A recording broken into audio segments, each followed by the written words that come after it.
ये क्या होती है? ये प्राइसेस का ओवर टाइम जनरल इंक्रीज है। अब इन्फ्लेशन क्यों होती है, कैसे होती है और कैसे कम होती है, और जब इन्फ्लेशन हो जाती है तो उसके बाद लोगों की जिंदगियों पे क्या क्या असरात होते हैं उसके। बड़ा इंटरेस्टिंग सवाल है आपका। ये यहाँ पे कैसे पहुँचे, और ये सिर्फ न्यूजीलैंड की कहानी नहीं है, ये दुनिया भर की कहानी है। इन्फ्लेशन की वजह से जॉब लॉसेस होते हैं क्योंकि इस वक्त न्यूजीलैंड की इकोनॉमी रिसेशन में है। इस तरह के जो मेजर्स हैं बहुत अच्छे हैं, ये आपके मुल्क में डॉलर्स लेके आएंगे। स्टिल कुछ इंडस्ट्री है, जी। सेक्टर है वहाँ पे जॉब्स है इसमें। मैं समझता हूँ 5 से 10 साल इनका बूम रहेगा। अभी क्या ग्रोथ रेट है? अभी तो हेलो गाइस, कैसे हैं? उम्मीद है आप लोग खैर खैरियत से होंगे। अच्छा, आज की जो पॉडकास्ट है ये लॉन्ग वेटेड पॉडकास्ट है और मैं काफ़ी अरसे से चाह रहा था कि इस टॉपिक पे हम पॉडकास्ट करें। तो हमारे जो आज के गेस्ट हैं ये ऑकलैंड में बेस करते हैं और हमारी रिक्वेस्ट पे जो है उन्होंने अपना टाइम निकाला।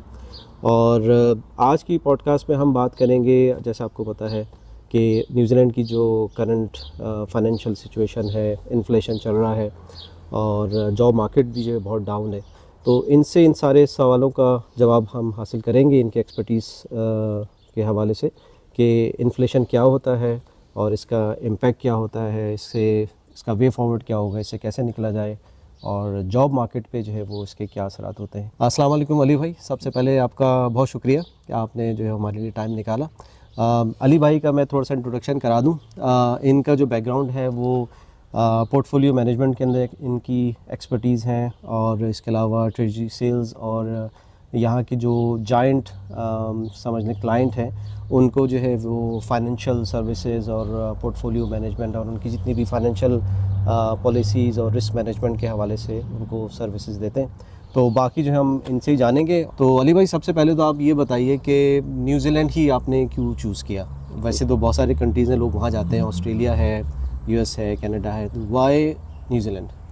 वालेकुम अस्सलाम, बहुत बहुत शुक्रिया आपने मुझे इनवाइट किया और it's great to be here. और काफ़ी टाइम से हमारा ये बैक एंड फोर्थ हो रहा था कि कब हो सकता है, कब हो। Because I am based in Auckland, तो अच्छा है कि फाइनली हम साथ बैठ के इसको कर रहे हैं। अब आपका सवाल कि वाई न्यूजीलैंड। अच्छा, बेसिकली यहाँ आना इस तरह हुआ कि माय वाइफ, मेरी जो वाइफ हैं वो पीएचडी करने का उनको एक एम्बिशन था उनका हमेशा से। मैं पाकिस्तान से अब बिलोंग करता हूँ ओरिजिनली, तो उन्होंने वहाँ पे मास्टर्स किया था इन पब्लिक हेल्थ। तो न्यूजीलैंड एक अपॉर्चुनिटी यहाँ पे पीएचडी के लिए अच्छी है, और इन द सेंस के जो प्रोफेसर्स हैं वही बहुत अच्छे हैं, opportunities in terms of resources and जो आपकी फ़ीस है वो भी इंटरनेशनल स्टूडेंट्स की लोकल फ़ीस लगती है for international students for PIT. तो एक ये एडवांटेज था, और फिर दूसरा उनको अगेन यहाँ से कॉल आ गई थी, ठीक है, यूनिवर्सिटी ऑफ ऑकलैंड से। तो ये एक उनको अपॉर्चुनिटी मिली, उन्होंने मुझसे पूछा, मैंने कहा व्हाई नॉट। एंड देन मेरा हमेशा से ख्वाब और गोल था कि जो मैं पाकिस्तान में, जैसे आपने इंट्रोड्यूस करवाया कि पोर्टफोलियो मैनेजमेंट और रिस्क मैनेजमेंट, पाकिस्तान में मैं यही कर रहा था। मुझे इसको एक ब्रॉडर स्केल पे और एक डेवलप मार्केट के अंदर अपने आप को टेस्ट करना था। तो मैंने इस मौके को बहुत ज़्यादा ये अपने लिए बेनिफिशियल जाना। I am associated with one of the big 4 companies, और मैं अभी I am in the department providing financial risk management services, operation efficiencies on the financial market side. ठीक है। तो ये मेरा यहाँ का तारुफ है। इससे पहले पाकिस्तान में मैं फाइनेंशियल मार्केट जिसे हम कहते हैं, जैसे आपने रिस्क मैनेजमेंट कहा, इन्वेस्टमेंट पोर्टफोलियो मैनेजमेंट का, ये मेरा रफली कोई 10 से 11 साल का एक्सपीरियंस है पाकिस्तान के अंदर। और पाकिस्तान के अंदर मैं मेरा last role was with the largest bank in Pakistan. So बड़ा एक इंटरेस्टिंग एक्सपीरियंस रहा है पाकिस्तान के अंदर भी रिस्क मैनेजमेंट, क्योंकि जैसे आपने स्टार्ट किया था कि ये जो इकोनॉमिक्स होती हैं, इन्फ्लेशन है, इंटरेस्ट रेट्स हैं, ये आम बंदे को भी अफेक्ट कर रहे होते हैं, बस उसको समझ नहीं आ रहा था कि ये क्यों कर रहा है, ऐसा क्यों हो रहा है, या ऐसा कब सही होगा, या क्या हो सकता है और आगे क्या होगा। तो क्योंकि मेरा इसमें एक 10 से 12 साल का एक्सपीरियंस रहा है, तो उसकी वजह से मुझे ये आइडिया होता है कि यार ये यहाँ पे ऐसा क्यों हो रहा है। अच्छा, मेरे बहुत सारे जो यूज़र्स हैं हो सकता है उनका फाइनेंशियल बैकग्राउंड ना हो, मेरा भी नहीं है, तो मैं खुद अपनी अंडरस्टैंडिंग के लिए, नॉलेज के लिए पूछना चाहूँगा कि पहले तो आप ये बिल्कुल लेमैन लैंग्वेज में बताएं कि इन्फ्लेशन ये होता क्या है और इसका एक आम आदमी पे क्या इफेक्ट होगा, यानी कि जो मिडिल क्लास वाला है या जो जॉब कर रहा है या कोई बिज़नेस कर रहा है या जो आपकी मार्केट है, फाइनेंशियल मार्केट है, इसका उस पर क्या असर होगा। देखिए, इन्फ्लेशन जैसे हम अगर इंग्लिश में इन्फ्लेशन कहते हैं, उर्दू में अफरात ज़र कहते हैं, ये क्या होती है, ये प्राइसेस का ओवर टाइम जनरल इंक्रीज को कहते हैं। आज एक चीज़ 2 रुपए की है या $10 की है, हम यहाँ के टाइम बात करते हैं, अगर एक चीज़ $10 की है तो वो कल अगर $12 की हो जाती है तो वो 2%, जो $2 इंक्रीज़ है वो 2% कहलाएगा, या वो इन्फ्लेशन है। दूसरे माने में महंगाई भी कैसे, महंगाई, बिल्कुल महंगाई, एग्जैक्टली। पाकिस्तान के अंदर ये बहुत महंगाई, हमारे यहाँ उसको महंगाई कहते हैं। ठीक है। तो प्राइसेस का, कीमतों का ओवर टाइम बढ़ना, उसे सिंपल महंगाई कहते हैं और इन्फ्लेशन कहते हैं। सही। अब इन्फ्लेशन क्यों होती है, कैसे होती है और कैसे कम होती है, ये एक चीज़ हो गई। इन्फ्लेशन जब होती है तो क्या होता है, और जब इन्फ्लेशन हो जाती है तो उसके बाद लोगों की ज़िंदगियों पे क्या क्या असरात होते हैं उसके, ये एक टॉपिक इन इटसेल्फ है। सही। तो हम इसको, जैसे अगर आप समझना चाह रहे हैं कि स्टार्ट से इन्फ्लेशन क्या है, प्राइसेस का बढ़ना है। सही। किसी चीज़ की प्राइस बढ़ना, कोई भी चीज़ हो, ठीक है। उसकी प्राइस, अब वो क्यों होती है उसको हम डिस्कस। इसको जॉब मार्केट से रिलेट कर सकते हैं, इसलिए कि जैसे करंटली आजकल जॉब मार्केट जो है वो बहुत ख़राब है, काफ़ी जॉब लॉसेस हो रही हैं, तो इसका कोई डायरेक्ट लिंक है इन्फ्लेशन का जॉब मार्केट का के हवाले से? बिल्कुल है, और बहुत गहरा और संगीन लिंक है। अच्छा। इसलिए है कि मैंने बताया आपको इन्फ्लेशन क्या होती है। अब इन्फ्लेशन कैसे होती है और फिर उसके असरात क्या होते हैं। जॉब मार्केट का अगर मैं आपको सम अप करूं उसको, कि इन्फ्लेशन की वजह से जॉब लॉसेस होते हैं, ये बहुत एक वेग टर्म के अंदर सच्चाई है। ठीक है। उसकी एग्जांपल ये है कि चाहे वो पाकिस्तान ले लें या न्यूजीलैंड ले लें या दुनिया के कोई और मुल्क ले लें, जहाँ महंगाई होगी वहाँ पे लोग अपना हाथ रोक लेते हैं। ठीक है। ठीक है। अब मैं एग्जांपल में आपको, आप एक ग्रोसरी करने जाते हैं, ग्रोसरी करने में आप जो पहले आप की चीज़ें थी वो अगर $100 में आ रही थी, अब वो 125 150 में आ रही हैं। तो आप क्या करेंगे, नहीं यार मुझे अब 100 से 110 में ही रहना है, तो आपकी काफ़ी जो वांट्स हैं या नीड्स को भी आप थोड़ा सा कम कर देंगे, अपनी जो खरीद है उसको कम, बाइंग पावर कम हो जाती है। जी, बाइंग पावर किल करती है। मैं उस पर लाना चाह रहा हूँ। तो होता क्या है कि आपकी बाइंग पावर तो कम की उसने, बट आपने क्या किया, आपने अपने हाथ को रोका, तो जो सामने जो शेल्फ पे एक चॉकलेट पड़ी हुई है जो आप हर महीने खरीदते थे अपने घर के लिए, अब वो आप नहीं ले रहे हैं क्योंकि आपने कहा यार ये तो अब मेरे बजट से बाहर हो गई। सही। अब वो जो चॉकलेट बना रहा है वो कहेगा यार वो ये चीज़ तो मेरी बिक नहीं रही है। तो पहला काम जो एम्प्लॉयर्स या बिजनेस करते हैं वो कहते हैं यार कॉस्ट कम करो, लोगों को निकालो। ओके। तो हुआ क्या, यहाँ महंगाई हुई, आपकी जेब पे असर पड़ा उसका, आपने अपनी परचेजिंग हैबिट चेंज की, और वहाँ पे सामने से प्रोड्यूसर ने, मैन्युफैक्चरर ने उसको अपनी कॉस्ट कम करने के लिए अपने एम्प्लॉयर्स को, तो सप्लाई डिमांड का जो बैलेंस है वो डिस्टर्ब हो गया था। ठीक है।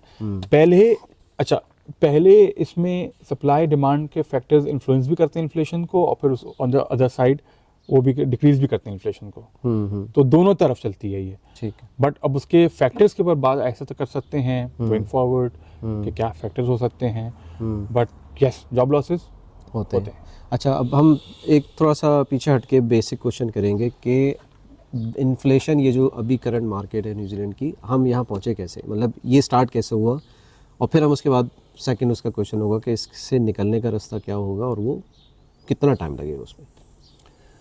अब ये आप बड़ा इंटरेस्टिंग सवाल है आपका। ये यहाँ पे कैसे पहुँचे, और ये सिर्फ न्यूजीलैंड की कहानी नहीं है, ये दुनिया भर की कहानी है। क्योंकि दुनिया में जो कोविड के नाम की बीमारी आई 2019 और 20 में गालबन, उसने दुनिया को बदल इस तरह दिया कि एक अनफोर्सिन बीमारी थी, लोग घर बैठ गए, काम काज बंद हो गए, तो लोगों को समझ नहीं आया, जो गवर्नमेंट्स को समझ नहीं आया क्या करें। तो हम इसको लेके चलते हैं, थोड़ा सा ग्लोबल देखते हैं इन्वायरमेंट, और फिर हम न्यूजीलैंड पे आ जाएंगे, क्योंकि वो फैक्टर्स यहाँ भी हुए। सही। अब न्यूजीलैंड उसमें कैसे रह गया या कैसे है, वो फिर एक अलग चीज़ है, उसको आप एक अलग डिटेल उसके अंदर जो बाद में बात कर सकते हैं। तो ग्लोबली ये हुआ कि गवर्नमेंट्स को समझ नहीं आया कि यार ये तो सब बंद हो गया है, हमें बंद करना पड़ गया है, क्योंकि लोग बीमार हो रहे हैं, मर रहे हैं, एक्सेट्रा एक्सेट्रा। तो गवर्नमेंट्स ने क्या किया कि जो गवर्नमेंट्स के पास ना एक पैसा छापने की कुव्वत है। मतलब अगर मैं आपसे पूछूं कि भाई न्यूजीलैंड डॉलर कौन पैदा करता है, जो रिजर्व बैंक है उसके पास ये इख्तियार है कि वो नोट छाप सकता है, मतलब प्रिंट कर सकता है, पेपर है ना, एक तरह से पेपर है।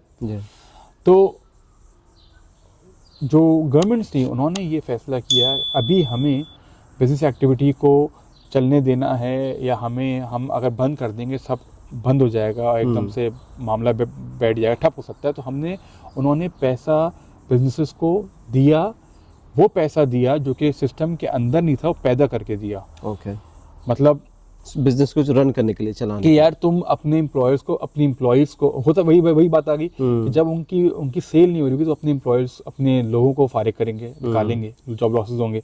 तो गवर्नमेंट ने क्या कहा, यार ये तो हम बर्दाश्त नहीं कर रहे थे जॉब लॉसेस, तो तुम बिजनेसेस को कहा कि तुम्हें हम पैसे दे रहे हैं, तुम सैलरीज देते रहो, बिजनेस लॉस में तुम्हारा चल रहा है, हम लॉस तुम्हें पैसे उसके देते जा रहे हैं। अच्छा, सारे कंट्री यही करते हैं इस सिचुएशन में? 90%। अच्छा, 99% यही करते हैं। 99% यही एक कैपिटलिस्ट मॉडल ऑफ इकोनॉमिक्स जिसे हम कहते हैं, उसका तरीका यही है कि जब बिजनेसेस के ऊपर बुरा वक्त आता है और कोई ऐसा वक्त आए जहाँ पे बिजनेसेस की वजह से ओवरऑल इकोनॉमी के अंदर लॉसेस होंगे जॉब के, तो फिर गवर्नमेंट्स को उनको रन करने के लिए पैसे देने पड़ते हैं। okay.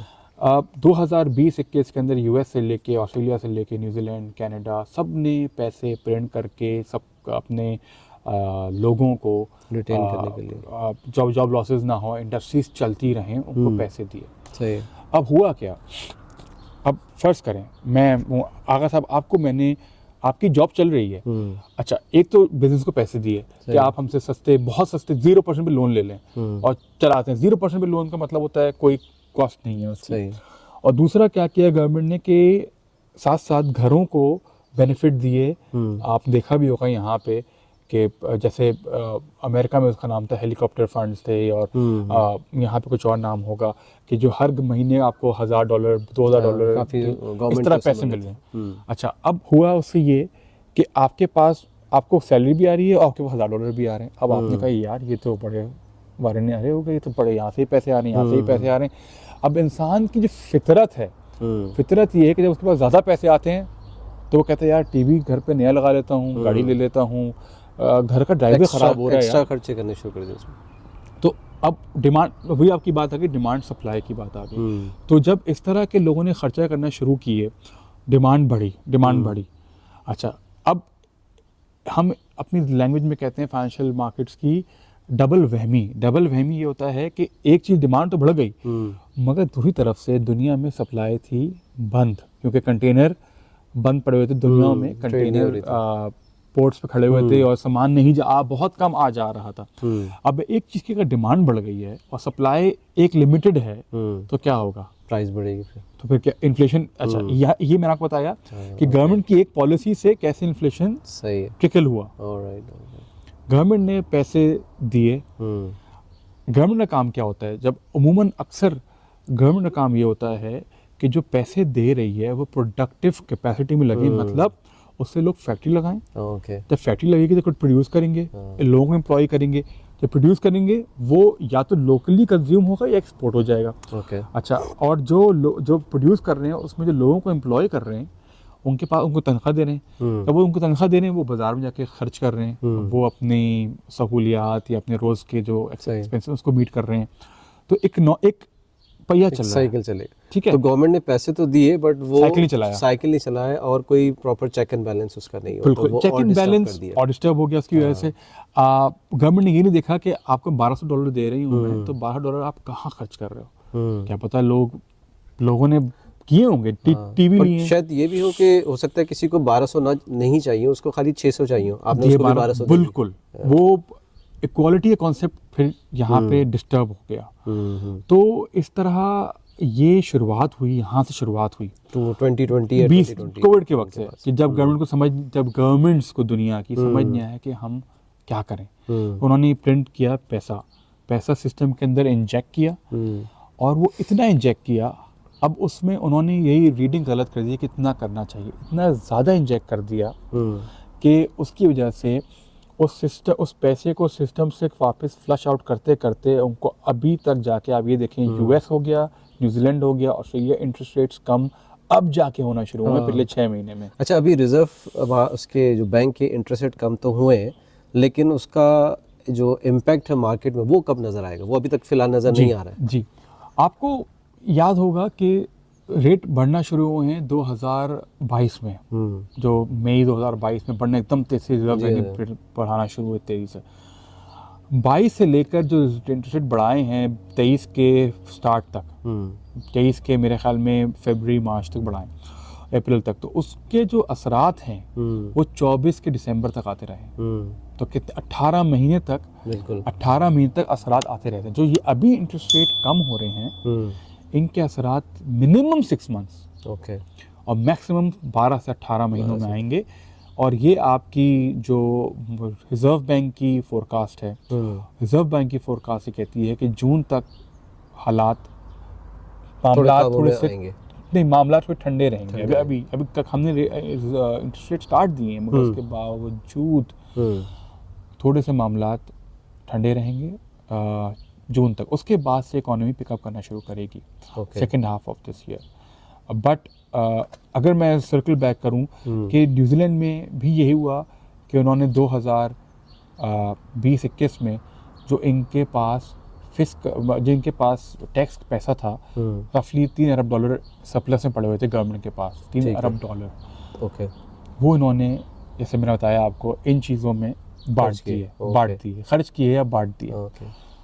तो अब हुआ क्या कि इससे इकोनॉमिक एक्टिविटी जनरेट नहीं हुई, पहिया नहीं चला। इससे शॉर्ट टर्म के अंदर आपने देखा होगा कि 2020-21-22 के अंदर जॉब्स एक तरह से बहुत डिमांड भी थी यहाँ पे, और हर चीज़ बिक भी रही है, और वेज इंक्रीज भी हो रहे थे, और एक इंजेक्शन होता है ना, अगर आप किसी एक पेशेंट को स्टेरॉइड का इंजेक्शन लगाएं तो खड़ा तो हो जाता है वो फौरन, उसके बाद ज़्यादा उसका असर नहीं रहेगा जी, मगर जब वो गिरता है तो फिर वो थोड़ा सा टाइम लगाता है वापस खड़ा होने में। सही।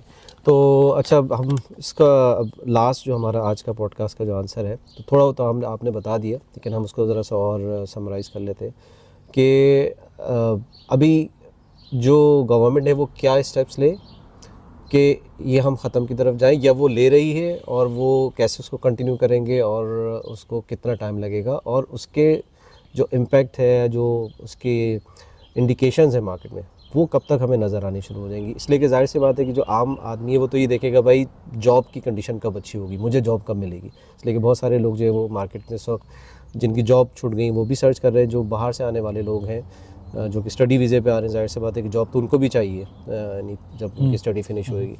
तो अगर उस हवाले से देखा जाए तो क्या टाइम पीरियड आप समझ रहे हैं कि कब तक ये हालात बेहतर होंगे और कैसे होंगे? देखिए, मेरा ये ख्याल है, इसमें मेरा अपना ओपिनियन ये है कि जो गवर्नमेंट ऑफ न्यूजीलैंड है इस वक्त की, जो वक्ती गवर्नमेंट है, वो काफ़ी स्टेप, जब वो यहाँ पे लास्ट ईयर 2023 में जब इलेक्शन के बाद पावर में आए तो उन्होंने एकदम से अपने ख़र्चे कम किए। आपने ये देखा होगा कि गवर्नमेंट सेक्टर के अंदर काफ़ी एक्सपेंसेस कम किए गए हैं थ्रू वेरियस मीन्स। तो गवर्नमेंट के एंड पे गवर्नमेंट ये कर रही है, फ़िलहाल ये कर रही है कि अपने ख़र्चे कम कर रही है। ठीक है। अब कुछ ख़र्चे हैं जो कि वो कम नहीं कर सकती। फॉर एग्ज़ाम्पल तो सोशो इकोनॉमिक बेनिफिट्स हैं, जैसे एल्डरलीज़ के ख़र्चे हैं या बेनिफिट्स हैं, बच्चों के जो बच्चे पैदा होते हैं उनके बेनिफिट्स हैं, हॉस्पिटल्स के खर्चे, वो कम नहीं हो सकते। ठीक है। उसके लिए उसने एडिशनल मेजर्स ऑफ रेवेन्यू ढूंढना है। अब क्योंकि इस वक्त न्यूजीलैंड की इकोनॉमी रिसेशन में है, बट ये निकल जाएगी इससे जल्दी। ठीक है। क्योंकि जैसे आपने कहा कि इंटरेस्ट रेट कम तो हो गए हैं, इसको मैंने बताया कि फर्स्ट हाफ जो है थोड़ा सा ये मामला स्टेबिलिटी की तरफ आहिस्ता आहिस्ता जाएंगे, बट सेकंड हाफ में आपको एक्टिविटी तेज़ होती दिखेगी यहाँ पे। तो रिजर्व बैंक की जो इंटरेस्ट रेट कम है वो हम कह सकते हैं फर्स्ट इंडिकेशन है। ये सबसे we are पहली going the इंडिकेशन right होती है। direction. देखिए पहली इंडिकेशन होती है इन्फ्लेशन जो है इस वक्त 1 से 2% के बीच में, 2% इन्फ्लेशन। ठीक है। कहाँ 7% थी 2022 में और ये कहाँ 2% पे आ गई है। टारगेट क्या इनका, किस में टारगेट होना है चाहिए? 1 से 3 के बीच में होता है, मिड पॉइंट 2% होता है, तो मिड पॉइंट पे खड़ा हुआ है इस ठीक वक्त। है। और रिजर्व बैंक काफ़ी खुश है कि मिड पॉइंट पे इन्फ्लेशन आ गई है अब, और ये इन्फ्लेशन ऊपर अभी नहीं जाएगी, ये इन्फ्लेशन यहीं रहेगी अगले कुछ महीनों तक। सही। अब इसमें गवर्नमेंट के एंड से जो पॉलिसीज़, एक तो गवर्नमेंट अपने खर्चे कम कर रही है और दूसरा गवर्नमेंट जो है ऐसे मेजर्स ले रही है और लेने चाहिए जहाँ पे उसके रेवेन्यू ग्रोथ हो। जैसे फॉर एग्जांपल मैं आपको एग्जांपल दूं कि अभी इन्होंने यूएई के साथ फ्री ट्रेड एग्रीमेंट साइन किया है। यूएई न्यूजीलैंड की बहुत बड़ी मार्केट है फॉर मीट के लिए एंड मिल्क। तो इसके लिए, और यहाँ का सबसे बड़ा एक्सपोर्ट जो है वो आपको पता है, ये लाइव स्टॉक एंड ये है, डेयरी है। तो इस तरह के जो मेजर्स हैं ये बहुत अच्छे हैं। सही। ये आपके मुल्क में डॉलर्स लेके आएंगे और गवर्नमेंट के पास फिर एक कैपेसिटी या एक क्वेश्चन होगा कि वो खर्च कर सके प्रोजेक्ट्स के ऊपर।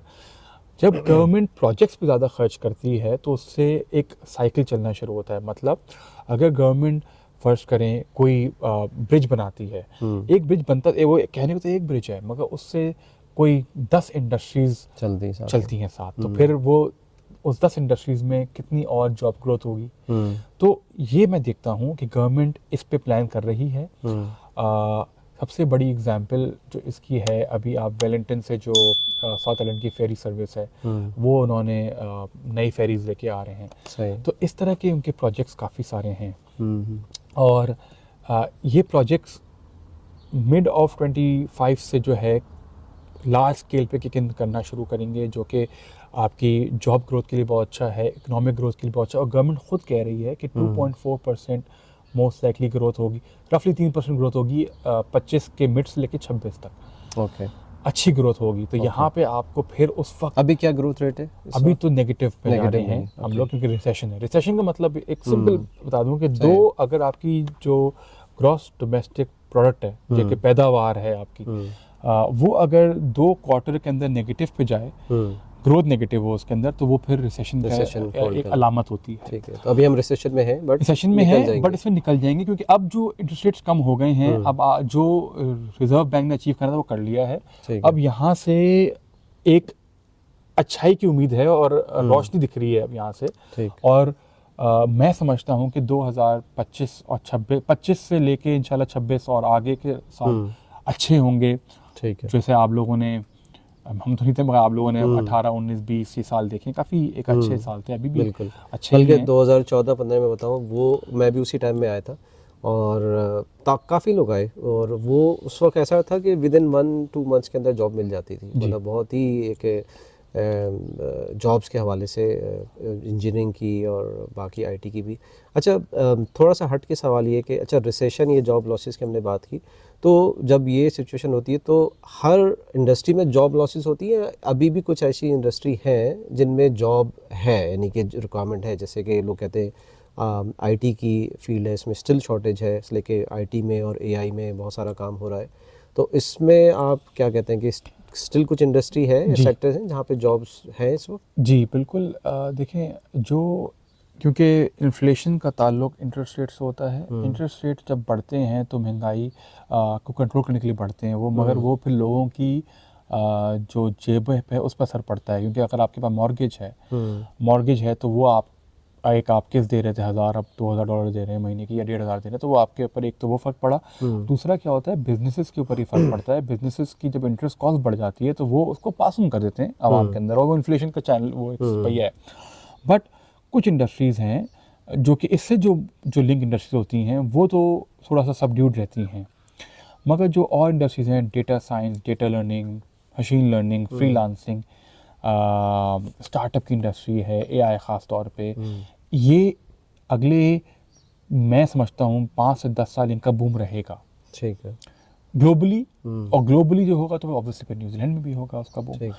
तो ये जो इंडस्ट्री है, ख़ास तौर पे डेटा साइंटिस्ट हो गए, एआई इंजीनियर्स हो गए, सॉफ्टवेयर डेवलपर्स हो गए, इनकी डिमांड अभी चलती भी रहेगी, है हाँ। और रहेगी। ठीक।